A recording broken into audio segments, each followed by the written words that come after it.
Hey, so I'm back. It's been a couple of years, and I actually sold the JBJ a month or two after the last post.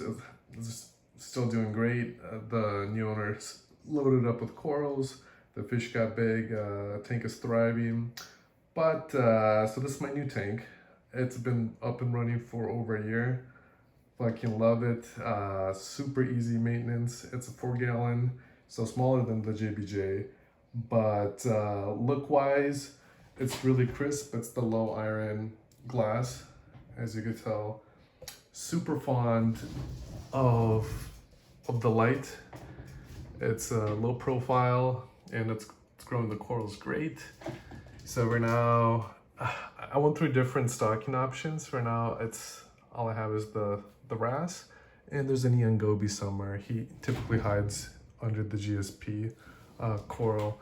And so I know some people aren't fond of algae, but right now I have algae growing just on the rock, and I couldn't love it more. You guys can let me know what you think, but look how cool that is. Especially when I crank up the flow, and it just looks like a hairdo, and the GSP in the back.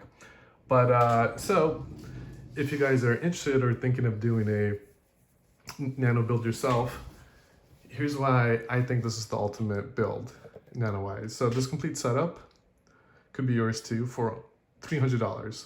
Yeah, even less, because not all the items I bought were necessary. This is a, let's see here, Lifegard Aquatics Crystal Gallon. I got it for $50 online, and I'm sure many of your local stores can carry it. I'm sure I'll go up if this video blows up. But what else? The light that grows coral, $40, and it comes with a return filter, so you don't even need to buy filters. For $50 for this aquarium that has the perfect filter, and look how sleek this is. So looking at it from all angles, it's just a super clean design. And I just have the temperature thermometer right there.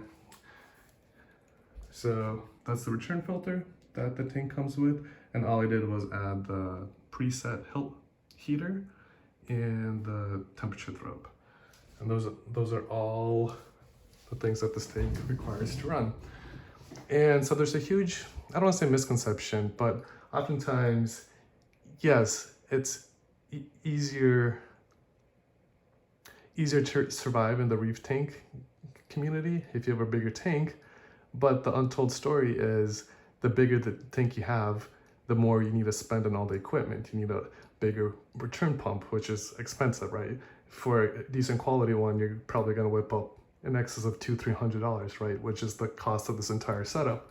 The lights, you're going to need stronger lights, right? Because it's a bigger tank and it's not going to penetrate to the bottom of the sand bed. The heaters are bigger, right? Because this is running a 100-watt heater. You might need a 1,000-watt heater to heat up 100, right, or 50 gallons of water.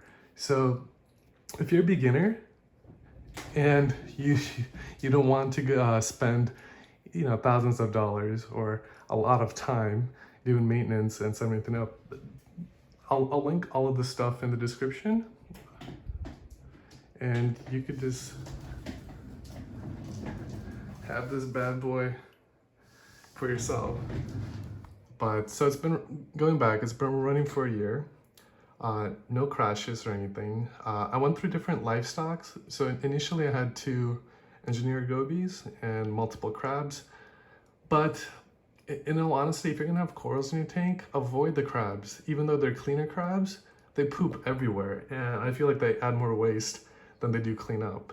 And especially if you're running a tank like this, there's not much to clean, and the goal is to keep it simple. So with a 4-gallon tank like this, I'd say keep your livestock to a maximum of 3.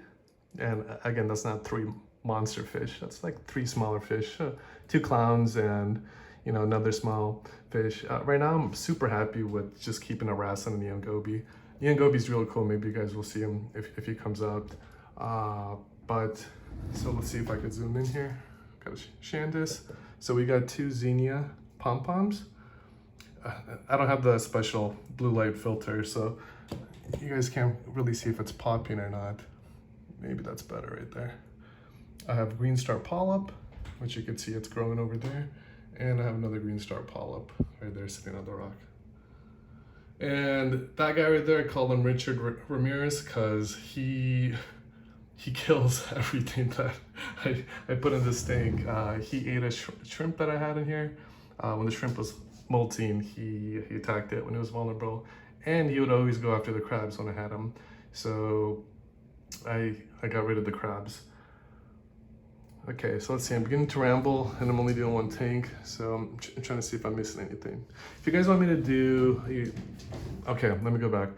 I only do maintenance one time a month for this tank, and I only do a 1.5 gallon or 2 gallon water change. So it's super easy, and it's still clean because as you guys can see, the hair algae that's growing, it basically filters out all the nitrates.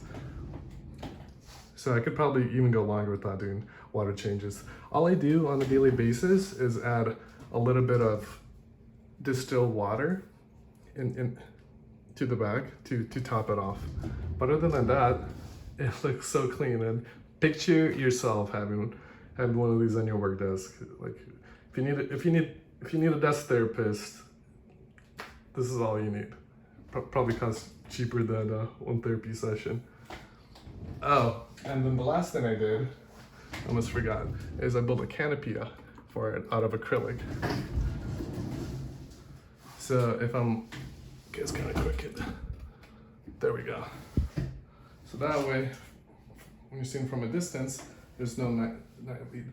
Not necessary, but still pretty cool. Okay, so I'll finish this off with, you could have this entire setup for under $300. All the links will be in the description. It's a Lifegard 4-gallon crystal aquarium.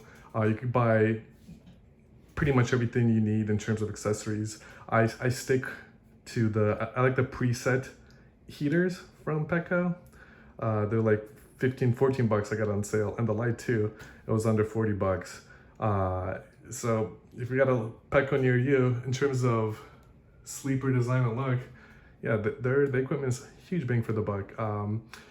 So leave a comment if you want me to do a monthly maintenance video review, or ask any questions. I'm sure I missed some stuff, but I know I've been back, so I've been gone rather for a couple of minutes, so I decided to, bless you with an update for those who may care. But yeah, once again, in my opinion, I think this is the coolest nano tank setup you could have and the ultimate bang for the buck.